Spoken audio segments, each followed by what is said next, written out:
Hello বন্ধুরা, তোমরা সবাই কেমন আছো? আশা করি সকলে ভালো আছো। আর বন্ধুরা, আমিও কিন্তু অনেক ভালো আছি। তোমরা সবাই ভিডিওর থাম্বনেল আর এন্ট্রি জায়গা দেখে অবশ্যই বুঝছো যে আজকে কই যেতেছি। আর এখন আগরতলা স্টেশনে আসি, টিকিটটা কাটতে নিলাম। তো আমি কিন্তু একা যাইতাম না, আমার সঙ্গে আরও 7 জন যাব। তো তোমরা সবাই ভিডিওটা সবটা দেখো, কি করতেছি, মাতাবাড়িতে গিয়ে কি মজা করতেছি, অনেক কিছু দেখতে পারবে তোমরা। আর এইদিকে দেখো আমার সঙ্গে 2 ভাগ্নে আসলো আর একটা ভাগ্নে আসলো, তার পাশাপাশি কিন্তু আমার সঙ্গে আরও অনেক মানুষ আসলো। আর এইদিকে রেলওয়ে স্টেশনে আইসি, অ্যাক্সেলেটার দিকে গেছি, দেখি মহিলাটা দাঁড়া রয়েছে, কয়েছে ভাই তুমি একটু আমার বাচ্চাটা ধরো, আমি প্রথমবার উঠতেছি, আমি পারতাছি না। তো বাচ্চাটা নিলাম, বাচ্চাটা খুব কিউট আসলো। তো এইদিকে নিলাম, নিয়ে ছেড়ে দিয়ে আবার মহিলাটার কাছে দিয়ে দিছি। আর তারপরে কিন্তু আগরতলা রেল স্টেশনের এইদিকে ঘুরতেছে, আর দেখি ট্রেনটা আইসে না এখনও। তো ট্রেনটা আইব যেহেতু আমি একটু ঘুরে টুরে লই। আর এদিকে দেখি অন্য ট্রেনটি দিয়ে কী সুন্দর করে দাঁড়া রয়েছে, অনেকটি ট্রেন, অনেকটি বলতে অনেকটি, তোমরা সবাই ভিডিওর ভিতরে দেখতেছি। তো তখন আমার ক্যামেরাম্যান আসতো আমার ভাইগনা, তো আমি কইতেছি ভাইগনা তো একটু ভিডিওটা কর, আমি এদিকে দেখতেছি। তো একটু এন্ট্রি দেওয়ার লাগে না। তো এইদিকে দিয়ে এই সময় ধর্মনগরের থেকে একটা ট্রেন এসে, এই ট্রেনটা আবার শিলচর যাইব। তো এইটা 10টার সময় আই পড়ছে। আর আজকে কিন্তু এই দিনকে আছে না, ট্রেনটা একটু লেট করছিল। তারপরে আমরা এখানে ট্রেনটা আইসে, তো আইসে যেহেতু বা কবে ধরে কোন সময় ধরে কইতাছি যে আয় না করে মানে টাইম একটু লেট হয়ে গেছে। আর এদিকে দেখি আমরা সবাই বলছি, আর আমার বাইক না দেখো বোতল এক মাথার দিছে, আর মাথা ভিতরে তো চুল নাই, তার জন্য বোতলটা পরে লাগিয়া থাকে। আর হ্যাঁ খুব খুশি, খুব মজা করতেছে।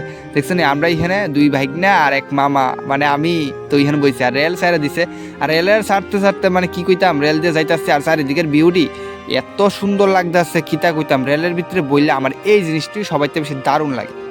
তো সেটা কোনো মতো উদয়পুর স্টেশনে নেমা গেছি গা। আর এখান থেকে অটো করে যামুগা মাতার বাড়ি। তো মাতার বাড়ি কিন্তু জনপ্রতি 15 টাকা করে আসলো। তো ভাড়া অনেকে আছে ভিডিওর মধ্যে জানতে চায় মাতার বাড়ির থেকে অটো ভাড়া কত কইরা, তো তার জন্য আমি একটু ভাড়াটা করে দিলাম। আর এখানে কিন্তু মাতার বাড়ির দোকানের সামনে কিন্তু অনেক দোকান আছে, অনেক বলতে অনেক দোকান আছে। যারা গেছো তো গেছো, তোমরা সবাই জানো। আর এখানে কিন্তু রাধিকার থেকে আমি প্যারা নিয়ে নিছি। তো রাধিকার ভিতরে আমি সবসময় এলে এই দোকান থেকে প্যারা নিই। আর তাই নিয়ে আমার চিনা জানা আছে, তো তার জন্য গেলই ফোন করে রাখলই, বাস সব কিছু রেডি করে দিলা। তো তার লাগে আরও ভালো লাগে। তো আইলাম মন্দিরে পূজা দিতাম, আর মায়ের বড় করে একটা প্রণাম করলাম। আর যাতে সবাইরে ভালো রাখে, আমারও ভালো রাখে, তোমরা সবাইও কিছু কিছু চাইলাম। আর এদিকে দেখি মাতাবাড়িতে অনেকগুলি কবুতর আসতাম। তো আমি তো আর চাল কিচ্ছু নিছি না, কি করুম, প্যারারেই গুলু করে ছোটো করে দিছি। আর সবটি আমার হাতের থেকে খাইতেছে। সেই জিনিসটা কি একটা ভালো লাগছে, কিটা কইতাম বন্ধুরা, কয়া বুঝা যাতাম না তোমরা সবাইরে, বুঝছো। আর মাতাবাড়ি কিন্তু নতুন সাজা উঠছে, দেখছো নি মাতাবাড়িটা কত সুন্দর হয়েছে। আর বিল্ডিংটাও করছে, নিচে মনে হয় প্যারার দোকান হইব বা যে কোনো কিছু রেস্টুরেন্টও হইতারে। তো এইদিকে কিন্তু মাতাবাড়িতে ফুল গাছ লাগাইছে অনেক, আর মানে সিস্টেম এটা দেখতেও খুব সুন্দর লাগতেছে। আর এইদিকে তো ফুল গাছটি অনেকগুলো লাগাইছে, এগুলি বড় হইলে আরও খুব সুন্দর লাগবে। অনেক বসার জায়গা বানাইছে, নাইলে তো মাতাবাড়ির যে রোদ্রু লাগে।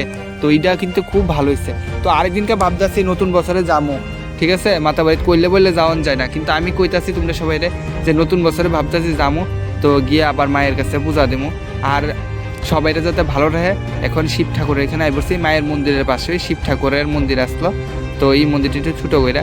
আর এদিকে দেখি অনেকটি ঘন্টা আসলো, তো সবাই মিলে বাজাইতেছে। তো আমি কই সবাই বাজাইতেছে, আমি বাজাইতাম না, এটা তো উঠতেই পারে না, ঠিক নেই। তো আমি কই দাঁড়াও, আমিও বাজাইলি। তো ডং করে আর বাজানি শুরু করে দিতেছি, ঠিক আছে। আর এদিকে দেখি বাজামো কিতা, ওরি বাবারি, ঠাকুর মশাই কইতেছে সবাই সাইড কেলিগারে কইতেছে। তারপর দেখি মা না, মায়ের ভোগের টাইম হয়ে গেছে গা, মায়ের খিদা লেগে গেছে গা, বুঝছো নি। তো বুক নিয়ে দিতেছে আর জল ছিটা দিতেছে, আর বুকটা আসতেছে। আর মানুষের তো অনেক সময় সামনে আগ কাটটা জায়গা। আর এদিকে আমি তারপরে কই ঘন্টাটা একটু বাজাইলি, তো সবজির ভিতরে ট্যাং টুং করে একটু ঘন্টা বাজাইতেছি। আর মায়ের পূজাটা কিন্তু দেলাইছি। সেদিনকে কিন্তু লাইনের ভিতরে অত বেশি লাইন আসতো না, মোটামুটি আসতো। তারপরেও আমি যে গেছি এই সময় লাইন বেশি আসতাম। আর এদিকে ঠাকুর মশাই কাশি বাড়ি দিতেছে, আর ওইদিকে ঢাকও বাজতেছে। সেই জিনিসটি কিন্তু আমার কাছে খুব ভালো লেগেছে। আর মাতা বাড়ির পূজা দিতে গেলে মানে কিতা কইতাম, এত ভালো লাগে আমার কাছে। আমার কয়েকদিন পরে মনে চাই যে মাতা বাড়ির যাইতাম। তার জন্য তোমরা সবাই কিন্তু দেখতেও পারো যে আমি প্রায় সময় মাতা বাড়ির যাই। আমার কাছে ভালো লাগে সত্যি কথা বলতে বন্ধুরা। এই মানে তীর্থস্থান জায়গা মায়ের কাছে যাইতে আমার অনেক ভালো লাগে, এই কথাটা আমি সবাই থেকে বেশি বারবার কই। আর এদিকে কিন্তু আমরা সবাই মিলে কিন্তু দাঁড়ায় সেরা ঘুরলাম, একটু ফটো তুললাম সবাই মিললাম। তো আমার বাড়ির লোক এই দেখো, আমার মা দিদি তারাও আসতো, ভাগ্ন আসতো, বঞ্জামে আসতো, একটু সাইডে গেছিলো। আর মাতা বাড়ি যেহেতু নতুন সাজে উঠছে, এই দেখো সুইমিং পুলের মতন বানাইছে। এদিক জানে কিতা করবো জানি না, মনে হয় ফুল গাছ লাগাইতারে বা অন্য কিছু কইতারে। তো ফুল গাছ বতলে জলের ভিতরে তো শাপলা ফুল পদ্ম ফুল এরকম থাকে, তো জানি না কিতা করবো। আর এদিকে কিন্তু ফুকুসকুনিটা দেখতে কিন্তু এত ভালো লাগতেছে, মানে দিঘিটা মানে খুব দারুণ লাগতেছে। আর তাই নাইমা যাইতেছি গা যে আমি একটু কচ্ছপ দেখতে পারিনি, তো আয়েসা দিয়ে বা কি সুন্দর করে কচ্ছপটা বয়ে দিছে, তো এটা একটু আদর করলাম মাথাটার এখানে, বুঝলি। কিন্তু সাবধানে, অনেকে আছে মুখের ভিতরে দিলে কিন্তু একদম আঙ্গুল শুদ্ধা লয়ে যাবো। আর এইদিকে সবাই কিন্তু বিস্কিট দিতেছে, আমরাও দিলাম, তো বিস্কুট দিলাম আর বিস্কুট খাইতেছে। আর সেই সময় কিন্তু অনেক ভালো লাগছে, অনেক বলতে অনেক। তো অনেকটি কচ্ছপই আসতো, 3-4টে আসতো, জলের ভিতরে বেশিরভাগ আসতো, গরম তো রৌদ্র প্রচণ্ড আসলো, তার জন্যে আর কিন্তু উঠতে পারতেছে না। তারপরে কিন্তু সামনে আছে মানুষ আছে না, তারারও তো প্রাণের ভয় আছে, কিচ্ছু নি করে, কিন্তু আসলে তো কিছু করতো না, মায়ের বাড়িতে এসে কেউ কিছু করবো নি তারা বাড়ি। আর এইগুলিরে আমি এই আদর করতেছি, আর আমার কাছে খুব ভালো লাগে এইরে, আমি 3-4 বার মনে ধরছি ভিডিওর ভিতরে, ভাবলাম যে তোমরা লগে একবার শেয়ার করি। আর এইদিকে কিন্তু খুব দারুণ লাগছে, আর বাতাস আসতো, সেই দিন কিন্তু গরম থাকলো, বাতাস আসতো, মানে এত জোরে জোরে বাতাস হইতেছে, মানে কয়ে আর বুঝাইতে পারতাম না, খুব দারুণ লাগছে। আর প্রচণ্ড গরমও আসলো। আর এই দিকে কিন্তু একদম অনেক মানুষ আইছে, অনেক ভক্তরা আইছে, আমার মতন সবাই আইছে। তারপরে দেখো ক্ষুধা লাগছে, দুপুরবেলা হোটেলে গেছি, তো হোটেলে গিয়ে নিরামিষ ভাত, তো তার পাশাপাশি ডাল ভাজা, তারপরে একটা পকোড়া আসলো, পাঁপড় দিচ্ছে, পনির তরকারি দিচ্ছে, মাশরুম তরকারি দিচ্ছে, তো সব নিরামিষ খায়া, নিরামিষ বাটার খায় এবার আছে না খুব আরও বেশি দেখি গরম লেগে গেছে। তো এবার কইতাছি শেষ করলাম, এবার জামুগা বাড়ি। তো মাথা বাড়িটা দেখছি কি সুন্দর করছে সেই জিনিসটাই। তারপরে ভাবতেছি ভাত খেয়ে এসেছে, অনেক একটু আইসক্রিম খাই, মানে প্রচণ্ড গরম লাগছে, রৌদ্র কারে টাকলা যেমন ফুইরা যাইতেছে এরকম লাগতেছে।